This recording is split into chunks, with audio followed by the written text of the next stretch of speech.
ओम नमः शिवाय।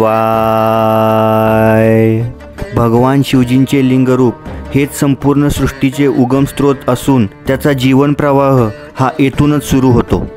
नमस्कार, मी सचिन बिरादार, स्वागत आहे तुमचं या माझ्या नवीन ब्लॉगमध्ये। आज आपण भारतातील 12 ज्योतिर्लिंगापैकी एक आणि सर्वात शेवटचे ज्योतिर्लिंग मानले जाणारे घृष्णेश्वर ज्योतिर्लिंग या ठिकाणी आपण भेट देणार आहोत। सर्वात महत्त्वाचा प्रश्न की या ठिकाणी आपण कसं पोहोचू शकतो। तुम्हाला कोणत्याही ठिकाणाहून घृष्णेश्वर ज्योतिर्लिंगला यायचं असेल तर तुम्हाला सर्वप्रथम छत्रपती संभाजीनगर येथे पोहोचावं लागेल। बाय बस, बाय ट्रेन किंवा बाय प्लेनसुद्धा तुम्ही छत्रपती संभाजीनगर येथे पोहोचू शकता। छत्रपती संभाजीनगर येथे पोहोचल्यानंतर तुम्ही डायरेक्ट घृष्णेश्वर ज्योतिर्लिंगपर्यंत पोहोचण्यासाठी ॲटो किंवा टॅक्सी करू शकता आणि ॲटो आणि टॅक्सीचे चार्जेस मी तुम्हाला स्क्रीनवरती शेअर करतोय। सेंट्रल बस स्टॉपच्या बाहेरच स्मार्ट सिटी बस स्टॉप आहे, तिथून 50 रुपयाचे चार्जेस घेऊन तुम्हाला वेरूळमधील घृष्णेश्वर मंदिराजवळ सोडलं जातं किंवा तुम्ही स्मार्ट सिटी बसचा पूर्ण दिवसाचा 80 रुपयाचा पाससुद्धा काढू शकता। तर आता आपण वेरूळमध्ये पोहोचलेलो आहोत। मंदिर परिसरामध्येच तुम्हाला जेवण व नाश्ता करण्यासाठी भरपूर साऱ्या हॉटेल्स वगैरे भेटतील, तसेच इथे पार्किंगची सुद्धा सोय आहे।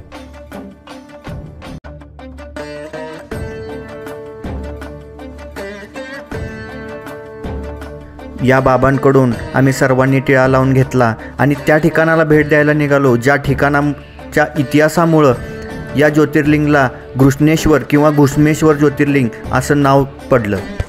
जोपर्यंत आपण त्या ठिकाणी पोहोचतोय तोपर्यंत आपण थोडक्यात इतिहास जाणून घेऊयात। या ज्योतिर्लिंगच्या स्थापनेची कथा म्हणजे भक्ती आणि विश्वासाची कथा आहे। त्यावेळच्या दक्षिण देशात देवगिरी पर्वताच्या शेजारी सुधर्मा नावाचे एक तेजस्वी ब्राह्मण राहत होते। त्यांची पत्नी सुदेहा हिच्यासोबत ते खूप आनंदाने राहत होते। पुत्र सुख सोडलं तर त्यांच्या आयुष्यात कोणत्याच गोष्टीची कमी नव्हती। सुदेहा पुत्र सुखासाठी व्याकुलेली होती, म्हणून तिने आपल्या पतीला आपली बहीण घृष्मा हिच्याशी विवाह करण्याची विनंती केली व आग्रह केला। घृष्मा अत्यंत सदाचारी व शिवभक्त होती।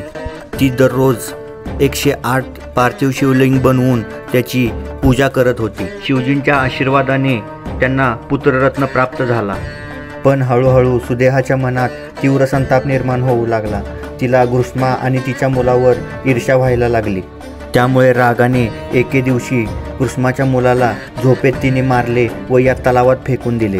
पण घृष्मा नेहमीप्रमाणे 108 पार्थिव शिवलिंग बनवून पूजा करण्यासाठी त्या तलावाजवळ गेली।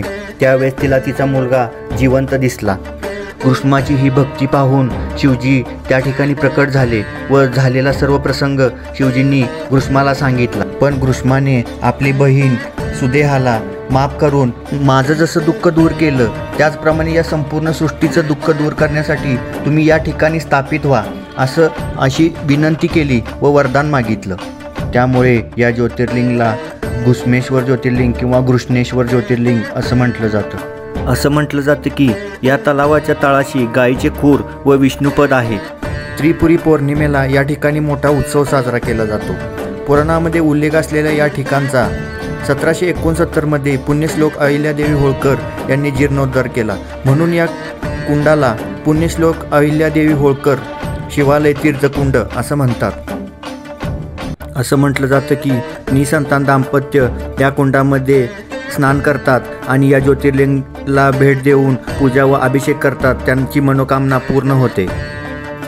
चला तर आता आपण मंदिराकडे जाऊयात। हे मंदिर प्राचीन हिंदू शिल्पकलेचा सुंदर असा नमुना आहे। घृष्णेश्वर ज्योतिर्लिंगचे हे मंदिर दक्षिण भारतीय स्थापत्य शैलीमध्ये बनवलेलं आहे। येथील जे शिवलिंग आहे ते पूर्णलिंग आहे असं मानलं जातं। उज्जैनचे महाकालेश्वर आणि वेरूळचे घृष्णेश्वर हे 2 ज्योतिर्लिंग हे पूर्वाभिमुख ज्योतिर्लिंग मानले जातात, म्हणजेच येथील पिंडीचे मुख हे पूर्व दिशेला आहे। 16व्या शतकात औरंगजेबने खूप वेळा हे मंदिर तोडण्याचा प्रयत्न केला, पण त्यावेळी या मंदिराचे प्रवेशद्वार खूप छोटे होते। त्यामुळे मंदिरामध्ये प्रवेश करण्यासाठी वाकून प्रवेश करावा लागायचा। त्यामुळे औरंगजेब हिंदूंच्या मंदिरासमोर झुकणं पसंत करत नव्हता। त्यामुळे हे मंदिर तोडण्यात औरंगजेब कायम अयशस्वी ठरला। या मंदिराला 3 प्रवेशद्वार आहेत। तर हा एक मार्केट परिसर आहे। या मार्केट परिसरातून आपण मुख्य प्रवेशद्वारापाशी जाऊन पोहोचतो. या मंदिराला भेट देण्याचा सगळ्यात बेस्ट टाईम म्हणजे सप्टेंबर ते मार्च. श्रावण महिन्यात दर्शनासाठी तुम्हाला 1 ते 2 तासाचा वेळ लागू शकतो. इतर वेळी तुम्ही 15 ते 20 मिनिटांमध्ये या ठिकाणी दर्शन घेऊ शकता. या मुख्य प्रवेशद्वाराच्या परिसरामध्येच तुम्हाला मोबाईल ठेवण्यासाठी लॉकर आणि चप्पल स्टँडसुद्धा आहे. मंदिरामध्ये कोणत्याही प्रकारची VIP किंवा पेड एंट्री नाही आहे. चला तर मग हर हर महादेव म्हणत आपण मंदिरात प्रवेश करूया. या मंदिराचे वैशिष्ट्य म्हणजे या मंदिराच्या गर्भगृहात जाण्यापूर्वी सर्व पुरुषांना आपले वरचे कपडे जसे की शर्ट, बनियान किंवा लेदर बेल्ट वगैरे काढूनच मग गर्भगृहात प्रवेश करावा लागतो. पण महिलांसाठी असा कोणताच नियम नाही. हे भारतातील एकमेव ज्योतिर्लिंग आहे ज्या ज्योतिर्लिंगाला आपण स्वतः हात लावून स्पर्श करू शकतो. मंदिर सकाळी 5 वाजता उघडतं व संध्याकाळी 9 वाजता बंद होतं. दिवसातून 3 वेळा येथे आरती होते. त्या आरतीचं टायमिंग मी तुम्हाला स्क्रीनवरती शेअर करतोय. छत्रपती शिवाजी महाराजांचे आजोबा मालोजीराजे यांनी 16व्या शतकामध्ये या मंदिराचा जीर्णोद्धार केला. अशा प्रकारे घृष्णेश्वर ज्योतिर्लिंग येथील आपले दर्शन पूर्ण झालं आहे. मंदिर परिसरामध्ये राहण्यासाठी खूप सारे हॉटेल्स व धर्मशाळा अवेलेबल आहेत. त्यापैकी एक म्हणजे श्री घृष्णेश्वर मंदिर देवस्थान वेरूळ. येथे तुम्ही ग्रुपने राहू शकता. तेथील हॉलमध्ये राहण्यासाठी तुम्हाला 1500 रुपये पर हॉल एवढा चार्ज करावा लागतो. आणखी ओम सिद्धेश्वर भक्त निवास तिकडेही तुम्ही स्टे करू शकता. त्याचे डिटेल्स मी स्क्रीनवरती शेअर करतो. इथं तुम्हाला लक्षविनायक गणेश मंदिराकडे जाण्यासाठी प्रवेशद्वार दिसतोय. इथून पुढे गेल्यानंतर तुम्हाला भरपूर होमस्टे पाहायला भेटतील. घृष्णेश्वर मंदिराच्या जवळच 500 मीटर अंतरावरती श्री लक्षविनायक गणपती मंदिर आहे. तिथेही तुम्ही व्हिजिट करू शकता. 21 सिद्धपीठांपैकी हे 16वे सिद्धपीठ आहे. युनेस्कोने जागतिक वारसा स्थळाचा दर्जा दिलेल्या वेरूळच्या लेण्यांना सुद्धा तुम्ही भेट देऊ शकता. वेरूळपासून 10 किलोमीटर अंतरावर असलेल्या खुलताबाद येथे आपल्याला भद्रा मारुतीचं मंदिर पाहायला भेटतं. या ठिकाणी श्री हनुमानजी आपल्याला निद्रिस्त अवस्थेत दिसतात. आता तुम्ही सांगा की माझा व्हिडिओ तुम्हाला कसा वाटला. जर तुम्हाला माझा व्हिडिओ आवडला असेल तर लाईक करा, कमेंट करा आणि शेअर करा आणि माझ्या चॅनलला नक्की सबस्क्राईब करा. थँक्यू. आणि विश्वास करा की पृथ्वीपासून स्वर्गापर्यंत एकाच स्वराचा नाद होतो. ओ